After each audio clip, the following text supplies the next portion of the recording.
Hi friends, welcome to Shiva Reddy logics. ఈరోజు మనం ముఖ్యమైనటువంటి జీకే స్టాండర్డ్ జీకేలో నుండి కొన్ని బిట్స్ డిస్కస్ చేద్దాం. ఓకే, చూడండి, ఇవన్నీ కరెన్సీ, ఇవి కరెన్సీ నోట్స్ అన్నమాట. ఇప్పుడు for example Sri Lanka, Pakistan, India, Nepal, వీటి కరెన్సీ ఏంటి? రూపీ. వీటి యొక్క సింబల్ రూపీ. ఇప్పుడు ఇండియా సింబల్ మాత్రమే రాశాను నేను. ఇండియా సింబల్ ఇలా ఉంటుంది. ఒక్కొక్క దేశంలో ఒక్కొక్క విధంగా ఉంటుంది. ఇప్పుడు నేపాల్కి వేరే విధంగా ఉంటుంది, పాకిస్తాన్ వేరే విధంగా ఉంటుంది. సో ఈ విధంగా మనం ఫుల్ లెంత్ క్లాస్లో వాటి గురించి డిస్కస్ చేద్దాం. ఇప్పుడు చూడండి, మలేషియా కరెన్సీ. మలేషియా కరెన్సీ ఏంటి? రింగిట్. చూడండి, మలేషియా కరెన్సీ రింగిట్ కరెన్సీ. దీన్ని గుర్తుపెట్టుకోవడానికి మల్లేషు రింగు కొన్నాడని గుర్తుపెట్టుకోండి. మల్లేషు రింగు కొన్నాడు, Malaysia ringgit. Russia currency Belarus currency. Russia. ఇక్కడ చూడండి, రష్యా ఆర్యు అంటే రష్యా, బిఎల్ఈ అంటే బెలారస్. ఆర్యు అంటే రష్యా, బిఎల్ఈ అంటే Belarus. Russia and Belarus currency గుర్తుపెట్టుకోవడానికి సింపుల్గా. సో ఈ విధంగా for example Canada, Hong Kong, Sri Lanka rupee. Canada, Hong Kong, Singapore, West Indies, America, Palau, country name pulao, New Zealand, Australia, Zimbabwe, వీటన్నిటి కరెన్సీ డాలర్ కరెన్సీ. వీటన్నిటికీ dollar. స్పిన్ కరెన్సీ రూపీ అన్నాను. Canada, Hong Kong, Singapore, West Indies, America, Australia, New Zealand, Palau, Zimbabwe. Swapna pulao తిని జిమ్ముకి వెళ్ళింది అనే విషయాన్ని గుర్తుపెట్టుకోండి. వీటి యొక్క కరెన్సీ ఏంటి? Dollar currency. Dollar. Okay, so వివిధ రకాల దేశాలు, వాటి కరెన్సీ గురించి మనం ఫుల్ లెంత్ క్లాస్లో చెప్పుకున్నాం. ఇక్కడ ఎస్ అంటే శ్రీలంక, ఇక్కడ ఎస్ అంటే Singapore. Switzerland currency franc, Sri Lanka currency rupee, Singapore currency dollar. Okay, ప్రతిదానికి ట్రిక్స్ అనేవి చెప్పుకోవడం జరిగింది. ఓకే, సో మల్లేష్ రింగు కొన్నాడు, ఆర్యు అంటే రష్యా, బిఎల్ఈ అంటే బెలారస్. స్వప్న జిమ్ముకి వెళ్ళింది డాలర్ కోసం. పి అంటే పలావ్ కంట్రీ. స్పిన్ కరెన్సీ ఇప్పుడు స్పిన్గా తిరుగుతుంది. మన రూపీ కూడా స్పిన్ అంటే స్లోగా ఉంది రూపీ, డాలర్ ఫాస్ట్గా ఉంది. ఓకే, చూడండి, stethoscope symbol, helicopter symbol. Okay, so inventions discoveries పైన మన స్టాటిక్ పార్ట్లో ఎక్కువగా ప్రతి కాంపిటేటివ్ ఎగ్జామ్లో క్వశ్చన్లు ఇస్తున్నారు. ఇవి మనం ఫుల్ లెంత్ క్లాస్లో ఫుల్గా చెప్పాము. ఇక్కడ చూస్తే 1 or 2 ఎలా గుర్తుపెట్టుకోవాలనేది. స్టెథోస్కోప్ చూడండి, ఇక్కడ నెక్ అనే పదం ఉంది కదా. స్టెథోస్కోప్ డాక్టర్స్ దీన్ని నెక్లో వేసుకుంటారు, అంటే మెడలో. అలా గుర్తుపెట్టుకోవాలి, ట్రిక్స్ అన్ని మెడలో వేసుకుంటారు. నెక్ చూడండి, ఈ విధంగా గుర్తుపెట్టుకోవడానికి మనం ప్రయత్నం చేయాలి. అంతా నేర్చుకొని బట్టి కొట్టకూడదు. Stethoscope neck. హెలికాప్టర్లో మనం స్కైలోకి వెళ్తాం కదా, స్కై గుర్తుపెట్టుకోవాలి. సికార్కు స్కైలో వెళ్తామని గుర్తుపెట్టుకోండి. Igor Sikorsky, what Sikorsky, helicopter invented by these 2 members. So సికార్కి మనం ఎక్కడికి వెళ్తాం? స్కైలోకి వెళ్తాం. సికార్కి sky. Aeroplane Wright brothers, Albert Wright, Wilbert Wright. Stethoscope neck. Dynamite Alfred Nobel. Dynamo Michael Faraday. AC air conditioner ఎవరు? Air conditioner discovered by Willis Carrier. అలా Karl Benz car. Fountain pen Waterman. అలా scientist వాటి గురించి మనం discuss చేయడం జరిగింది full length క్లాస్లో. Okay, next ఇక్కడ చూడండి, Cuba country, Turkey, Japan. Sun rising country in the world Japan. సూర్యుడు ఉదయించే దేశం జపాన్. సన్ రైజింగ్ జపాన్, సూర్యుడు ఉదయించే దేశం. సూర్యుడు అస్తమించే దేశం America. Midnight sun rising country, అర్ధరాత్రి సూర్యుడు ఉదయించే దేశం నార్వే. సో ప్రపంచంలో ఏ దేశంలో 2 సెకండ్ల పాటు సూర్యుడు గ్రీన్ కలర్లో, ఆకుపచ్చని రంగులో కనిపిస్తాడు?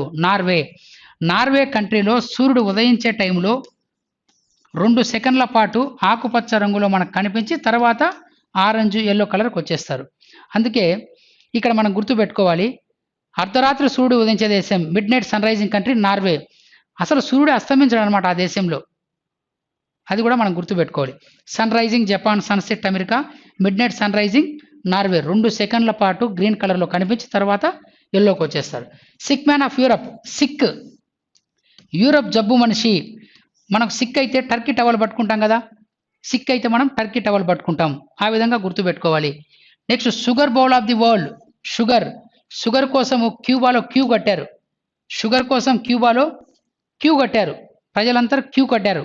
షుగర్ కోసం క్యూ కట్టేశారు. ఇక్కడ సిక్ అయితే టర్కీ టవల్ పట్టుకుంటాం. Thunder bowl of the world. Thunder bowl of the world. Thunder bowl of the world Bhutan. So పిడుగులు వచ్చి బూట్ల పైన పడ్డాయి అని గుర్తుపెట్టుకోండి. భూటాన్. థండర్. భూటాన్. థండర్ అంటే పిడుగులు. పిడుగులు వచ్చి బూట్ల పైన పడ్డాయి అని గుర్తుపెట్టుకోండి. Okay. Next classical dances, folk dances very very important. So folk డ్యాన్సులు మనం అన్ని స్టేట్లో చెప్పాం. క్లాసికల్ డ్యాన్సెస్ సో మనకి మెయిన్వి అన్ని డిస్కస్ చేయడం జరిగింది ఫుల్ లెంత్ క్లాస్లో. Andhra Pradesh classical dance Kuchipudi. Andhra Pradesh classical dance ఏంటి? సాంప్రదాయ నృత్యము కూచిపూడి. అదే ఫోక్ డ్యాన్స్ అయితే డప్పు, తోలు బొమ్మలాట, కొయ్య బొమ్మలాట, హరికథ, బుర్రకథ ఇలా ఉంటాయి. సో ఇక్కడ కూచిపూడి అనేది ఏంటి? ఇక్కడ క్లాసికల్ డ్యాన్స్ ఆంధ్రప్రదేశ్. తెలంగాణలో తీసుకుంటే తెలంగాణలో ఫోక్ డ్యాన్స్ వచ్చేసి ఇక్కడ మనకు పేరిణి శివతాండవం. తెలంగాణలో పేరిణి శివతాండవం. సో మనము గుర్తుపెట్టుకోవాలి పేరిణి శివతాండవం. తెలంగాణ పేరిణి శివతాండవం. ఇదే ఈ భరతనాట్యం మనం తీసుకున్నట్లయితే భరతనాట్యం దేనికి సంబంధించింది? తమిళనాడుకు సంబంధించింది Bharatanatyam. Okay. Andhra Pradesh classical dance Kuchipudi. Telangana folk dance Perini Shivatandavam. తెలంగాణలో ఆ నృత్యం ఫేమస్. తమిళనాడులో భరతనాట్యం ఫేమస్. భరతనాట్యం ఇక్కడ చూడండి, Bharatanatyam Tamil Nadu. Next Manipur classical dance Manipuri. Manipur classical dance Manipuri. ఇక చూడాలి. ఓకే. ఈ విధంగా మనం గుర్తుపెట్టుకుంటూ వెళ్ళాలి. So AP Kuchipudi, Tamil Nadu Bharatanatyam, Telangana Perini Shivatandavam, Manipuri, Odisha Odissi, Bihu festival Assam, north India Kathak, Uttar Pradesh Kathak. ఈ విధంగా మనం గుర్తుపెట్టుకుంటూ ముందుకెళ్ళాలి. Okay. Next festivals. International food festivals మనం ఒకసారి పరిశీలిస్తే international food festivals, state festivals కూడా ఇంపార్టెంటే. International water colour festival Jharkhand, international kites festival Gujarat, Onam festival Kerala, Bathukamma festival Telangana. So ఆ విధంగా Vishu festival Kerala, new year festivals అంటారు. విసు ఫెస్టివల్ కేరళ. అదే న్యూ ఇయర్ ఫెస్టివల్ ఏపీలో అయితే ఉగాది, కర్ణాటక అయితే ఉగాది, గుడి పడవ మహారాష్ట్ర, సంవత్సర పడవ గోవా ఇలా పిలుస్తారనమాట. Okay. Tomato festival famous in Spain. Grape festival Spain. Chocolate festival London. గుర్తుపెట్టుకోవాలి. సో లండన్లో famous festival chocolate festival. Chocolate గుర్తుపెట్టుకోవాలి లండన్. ఇక్కడ చూడండి టమోటా ఫెస్టివల్. టమోటాల్లో పడిపోయాడు. టమోటాలో కానీ గ్రేప్స్లో కానీ పడిపోతే పెయిన్ వస్తుందా? పెయిన్ రాదు. దెర్ ఇస్ నో పెయిన్ అలా గుర్తుపెట్టుకోవడానికి. Tomato festival, grape festival famous in Spain. Vegetarian festival Thailand. Biscuit festival Nepal. Chocolate festival Britain, అంటే లండన్ సిటీలో ఫేమస్ అనమాట. International food festivals very very important. So గుర్తుపెట్టుకోవడానికి ప్రయత్నం చేయండి. ఫుల్ లెంత్లో ఫుల్గా మనం చెప్పడం జరిగింది. నెక్స్ట్ సేమ్ ఇవి కూడా ఫుల్ లెంత్ క్లాస్లో మనం డిస్కస్ చేయడం జరిగింది. State bank of India head quarter Mumbai. Industrial development bank of India head quarter Mumbai. Bank of India head quarter Mumbai. ఇక్కడ మీరు గమనిస్తే ఇవన్నీ చివరిలో ఇండియాతో ఎండ్ అయింది కాబట్టి వీటన్నిటి యొక్క హెడ్ క్వార్టర్ ముంబై అని చెప్పాను. ఎక్సెప్ట్ యునైటెడ్ బ్యాంక్ ఆఫ్ ఇండియాతో ఎండ్ అయినప్పటికీ దీని యొక్క హెడ్ క్వార్టర్ కోల్కత్తాలో ఉంటుంది. Small industries development bank of ఇండియాతో ఎండ్ అయినప్పటికీ వీటి యొక్క హెడ్ క్వార్టర్ లక్నోలో ఉంటుంది. So SIDBI head quarter Lucknow. Insurance regulatory development authority of India head quarter Hyderabad. ఇది వరకు ఓన్లీ అథారిటీ అని పిలిచేవారు, ఇప్పుడు అథారిటీ ఆఫ్ ఇండియాగా చేశారు. United Bank of India, small industries development bank of India, insurance regulatory development authority of India. ఇక్కడేమో కలకత్తా, ఇక్కడ లక్నో, ఇక్కడ Hyderabad. So ఇక్కడ చూస్తే state bank of India, bank of India, central bank of India, reserve bank of India. So ఇలా ఏ bank అయినా ఇండియాతో end అయితే దాని యొక్క హెడ్ క్వార్టర్ ముంబై అని చెప్పాను, ఎక్సెప్ట్ దీస్ 3. ఇక్కడ ఇండియాతో ఎండ్ అయినప్పటికీ హెడ్ క్వార్టర్ డిఫరెంట్ ప్లేస్లో ఉన్నాయి. ఓకే, నెక్స్ట్ చూడండి, బ్యాంకు ట్యాగ్ లైన్స్ కూడా మనం ఒకసారి డిస్కస్ చేస్తే ట్యాగ్ లైన్స్ కూడా important. Bank tag lines. Allahabad bank, ఇక్కడ చూడండి, దీనికి గుర్తుపెట్టుకోవడానికి ట్రెడిషన్ అని గుర్తుపెట్టుకోండి సరిపోతుంది. A tradition of trust, tradition. So Allah అనేటటువంటిది ముస్లిమ్స్కి ఒక ట్రెడిషన్ అని గుర్తుపెట్టుకో. అల్లా ముస్లిమ్స్కి ఒక ట్రెడిషన్, అలా గుర్తుపెట్టుకోండి. ట్యాగ్ లైన్స్ డిఫరెంట్గా ఉంటాయి. కెనరా బ్యాంక్, ఏం ఆలోచన చేయాల్సిన పని లేదు. ఇక్కడ కెన్ ఉంది, Canara bank. Together we can, ఇక్కడ కెన్ ఉంది. Canara bank can. సో అలా అల్లా అనేది ముస్లిమ్స్కు tradition. Allahabad bank tradition of trust. Syndicate bank, faithful friendly financial partner. So your faithful friendly financial partner, faithful గుర్తుపెట్టుకోండి. సిండికేట్ బ్యాంక్ సింబల్ వచ్చి డాగ్. సిండికేట్ బ్యాంక్ పైన image dog ఉంటుంది. ఈ సిండికేట్ బ్యాంక్ కెనరాలో merge చేశారు. ఈ సిండికేట్ బ్యాంక్ యొక్క image dog కాబట్టి ఫెయిత్ఫుల్ డాగ్, ఫెయిత్ఫుల్ అనిమల్, ఆ విధంగా గుర్తుపెట్టుకోవాలి. Allah Muslim tradition, Canara bank together we can, Syndicate bank faithful అనమాట. డాగ్ బొమ్మ ఉంటుంది కాబట్టి faithful friendly financial partner. Next festivals మనం తీసుకుంటే ఓణం ఫెస్టివల్ కేరళలో ఫేమస్. ఓణం కేరళలో ఫేమస్. కేరళలో coconut festival, banana festival, Onam festival famous అన్నమాట, గుర్తుపెట్టుకోండి. జల్లికట్టు తమిళనాడులో ఫేమస్. అదే స్పెయిన్లో అయితే బుల్ ఫైట్ అని పిలుస్తారు. స్పెయిన్లో బుల్ ఫైట్, స్పెయిన్ గుర్తుపెట్టుకోండి. బుల్ ఫైట్ అంటేనే పెయిన్ఫుల్ ఫైట్ కదా. బుల్ ఫైట్ పెయిన్ గుర్తుపెట్టుకోవచ్చు. కంబాలా ఫైట్ కర్ణాటక. కాంతార సినిమాలో కూడా మీరు చూసే ఉంటారు. కంబాలా ఫైట్, కంబాలా చూడండి, దున్నపోతులతో ఇలా ఫైట్ అనేది ఉంటుంది. ఇక్కడ ఎద్దులతో ఉంటుంది. Jallikattu Tamil Nadu, Kambala fight Karnataka. Onam festival Kerala. New year festival అయితే కేరళలో విసు ఫెస్టివల్ అని పిలుస్తారు. ఒడిశాలో కోనార్క్ ఫెస్టివల్ ఫేమస్. బలిజాత్ర, రథయాత్ర ఫేమస్ అన్నమాట. Okay, next cities other names, countries Nick names are other names, persons other names కూడా ఇంపార్టెంటే. 1 మార్క్ వస్తుంది ఎగ్జామ్లో. ఇక్కడ చూస్తే pink city Jaipur. Pink city అని దేన్ని పిలుస్తారు? Jaipur. Blue city Jodhpur. Pink city Jaipur. Next orange city Nagpur. Maharashtra. Jaipur, Jodhpur రాజస్థాన్లో ఉంటాయన్నమాట. Cities other names. ఇందాక కంట్రీస్ అదర్ నేమ్స్ చూసాం. నెక్స్ట్ చూద్దాం. Kedarnath temple Uttarakhand. Yamunotri temple Uttarakhand. Badrinath Uttarakhand. Gangotri temple Uttarakhand. Kedarnath, Badrinath, Yamunotri, Gangotri ఈ టెంపుల్స్ అన్ని ఎక్కడ famous? Uttarakhand. Amarnath cave temple Jammu and Kashmir. Vaishno Devi temple Jammu and Kashmir. Akshardham temple New Delhi. Sabarimala temple Kerala. Padmanabha Swami temple Kerala. Balaji temple Tirupati. ఈ విధంగా కాశీ విశ్వనాథ్ టెంపుల్ ఉత్తరప్రదేశ్ వారణాసి. ఈ విధంగా టెంపుల్స్ అన్నీ ఫేమస్ టెంపుల్స్ మనం చెప్పడం జరిగిందనమాట. So Kedarnath Uttarakhand, Yamunotri Uttarakhand, Badrinath temple Uttarakhand, so Gangotri temple Uttarakhand.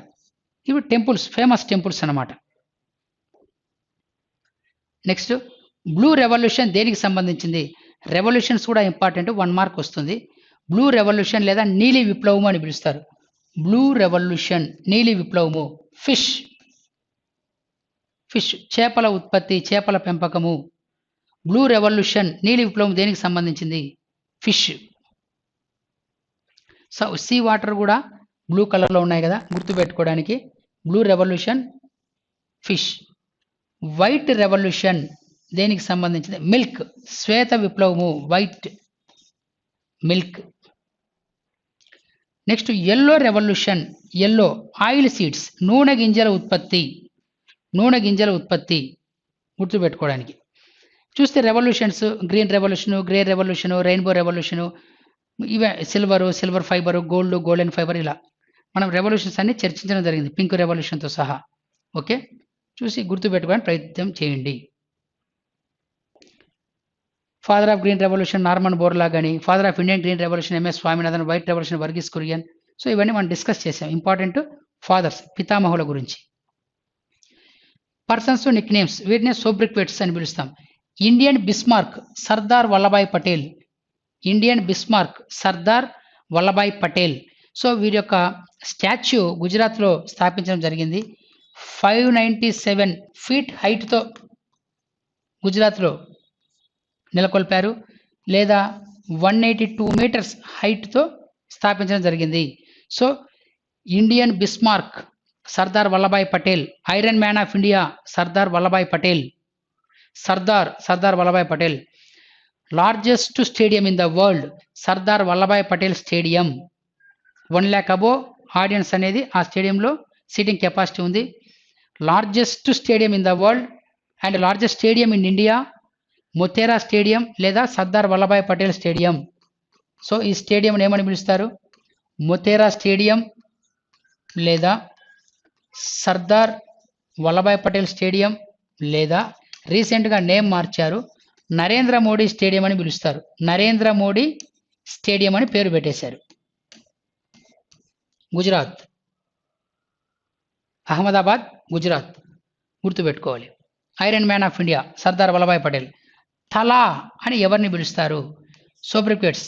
MS Dhoni, Mahindra Singh Dhoni తలా ది ఫినిషర్ అని పిలవడం జరుగుతుంది.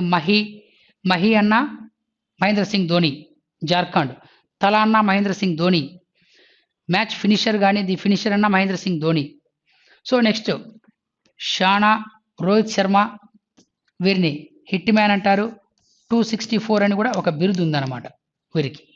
సో హిట్ మ్యాన్ అని పిలిచినప్పటికీ రోహిత్ శర్మ. అదే విరాట్ కోహ్లీ అయితే Cheeku, king Kohli, mister dependable Rahul Dravid, VVS అంటే very very special Laxman, master blaster or god of cricket Sachin Tendulkar, little master Sunil Gavaskar. ఈ విధంగా jumbo cricketer Anil Kumble. So కాబట్టి గుర్తుపెట్టుకోండి ఇంపార్టెంట్. బజ్జీ హర్భజన్ సింగ్, ఇలా. సో ఇవన్నీ ఫుల్ లెంత్ క్లాస్లో చెప్పడం జరిగింది. First female Bharat Ratna award winner 1971లో శ్రీమతి ఇందిరాగాంధీ గారికి ఇవ్వడం జరిగింది. గుర్తుపెట్టుకోవాలి. First female defence minister and first female prime minister of India. ఫస్ట్ ఫిమేల్ ప్రైమ్ మినిస్టర్ ఆఫ్ ఇండియా గుర్తుపెట్టుకోవాలి Shrimati Indira Gandhi. First female Dadasaheb Phalke award winner Shrimati Devika Rani. Dadasaheb father of Indian cinema Dadasaheb. First female Dadasaheb Phalke award winner in the year 1969 ఎవరంటే Shrimati Devika Rani. So Dadasaheb Phalke award started in the year 1969. Very very important అన్నమాట, గుర్తుపెట్టుకోవాలి. Next important days ఫుల్గా చెప్పడం జరిగింది. So ఇక్కడ మనం చూస్తే ఫస్ట్ ఫిమేల్స్ ఇన్ ఇండియా అని ఫుల్ లెంత్ టాపిక్ మనం చెప్పడం జరిగింది. First female surgeon, first female president, first female cricketer, అలా ఫస్ట్ ఫిమేల్ ఐఎన్సి ప్రెసిడెంటు, ఈ విధంగా. సో జనవరి నుంచి డిసెంబర్ వరకు మనం ఇంపార్టెంట్ డేస్ పర్ఫెక్ట్గా చెప్పడం జరిగింది. సో ఇక్కడ చూస్తే NRI day or non residence of Indians January 9th or Pravasa Bharatiya Divas NRI day.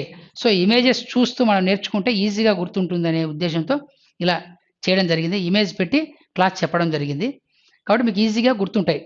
So అక్కడ ట్రిక్కీ బేసిస్లో మనం డిస్కస్ చేయడం జరిగింది. సింపుల్. జనవరి 9th ఎన్ఆర్ఐ డే, ప్రవాస భారతీయ దివస్. ఇక్కడ చూడండి, ఉమెన్స్ డే అంటే ఇంటర్నేషనల్ ఉమెన్స్ డే, అంతర్జాతీయ మహిళా దినోత్సవము. మార్చి 8 జరిగిందనమాట. అంతర్జాతీయ మహిళా దినోత్సవము మార్చ్ 8. అదే నేషనల్ ఉమెన్స్ డే ఫిబ్రవరి 13. సో అక్కడ మనం డిస్కస్ చేసాం నేషనల్ ఇంటర్నేషనల్ యూత్ డే ఎప్పుడు, నేషనల్ యూత్ డే ఎప్పుడు, ఈ విధంగా important days January to December వరకు మనం చెప్పుకోవడం జరిగింది.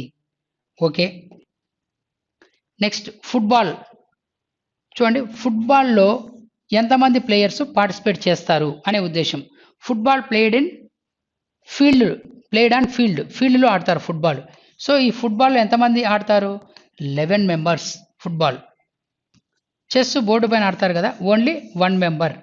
చూడండి, గుర్తుపెట్టుకోండి, చెస్లో ఒకరే ఆడతారు. అదేంటి సార్ ఇద్దరు ఆడతారు కదా అని మీరు అనుకోవచ్చు, 2 మెంబర్స్ అని పెట్టకూడదు.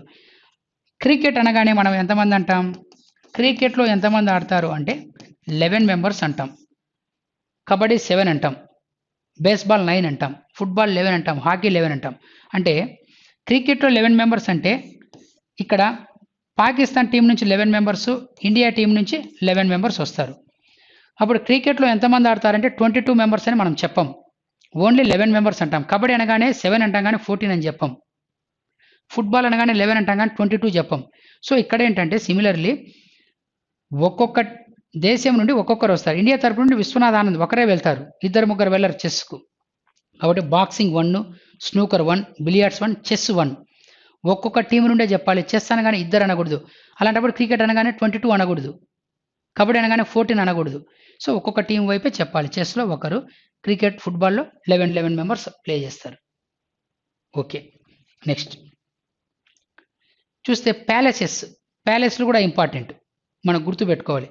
రాంబాగ్ ప్యాలెస్ ఎక్కడుంది, హవా ప్యాలెస్ ఎక్కడుంది, ఈ విధంగా మనం గుర్తుపెట్టుకోవడానికి ప్రయత్నం చేయాలి. సిటీ ప్యాలెస్ ఎక్కడుంది?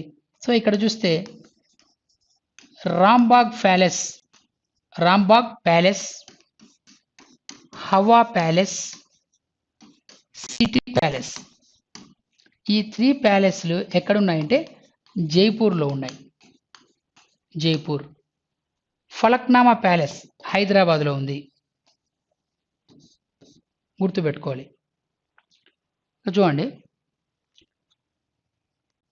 రాంబాగ్ ప్యాలెస్ అంటే రంబాని గుర్తుపెట్టుకోండి. రంబా హవా ఉండే టైంలో ఒకసారి సిటీలోకి ఎంట్రీ ఇచ్చిందంటే జై రంబా అని కారు వెనకాల పరిగెత్తేవారు జనాలు. ప్రతి సిటీలో ఉండేటువంటి ప్యాలెస్లు, వాటి గురించి ఇంపార్టెన్స్ గురించి మనం చెప్పుకోవడం జరిగింది ఒక టాపిక్. ఇక్కడ జస్ట్ మీకు ఐడియా కోసం, జైపూర్లో ఉండే ప్యాలెస్లు ఎక్కువ ఎగ్జామ్కి ఇస్తున్నారు కాబట్టి ఇవి చెప్పాను. రాంబాగ్ ప్యాలెస్, హవా palace, city palace, Jaipur, Rajasthan. Rumba heroine ఒకప్పుడు ఈ రంబా హవా కొనసాగేటప్పుడు సిటీలోకి వచ్చింది అనుకోండి, జై రంబా అని అరిచేవారు అనమాట ఆడియన్స్. రంబా హవా ఉండే టైంలో సిటీలోకి వస్తే జై రంబా అనేవాళ్ళు. హవా palace, city palace, Romberg palace, ఆ విధంగా మనం గుర్తుపెట్టుకోవాలి. ఫలక్నామా ప్యాలెస్ మీకు తెలుసు, Hyderabad Falaknuma palace. Anandbagh palace Bihar. So ఆ విధంగా ప్యాలెస్లు అనేవి ఫుల్ లెంత్లో ఎక్కువ ఉన్నాయి. చూడండి, గుర్తుపెట్టుకోవడానికి ప్రయత్నం చేయండి. సో ఈ విధంగా ప్యాలెస్లు కావచ్చు, చెస్లో ఎంతమంది ఆడతారు, ఇలా ఇంపార్టెంట్ డేస్ కావచ్చు, first females in India, persons nick names, sobriquets అంటారు, revolutions, temples, total temples. Next cities nick names, states, festivals and famous food festivals కూడా మనం డిస్కస్ చేయడం జరిగింది.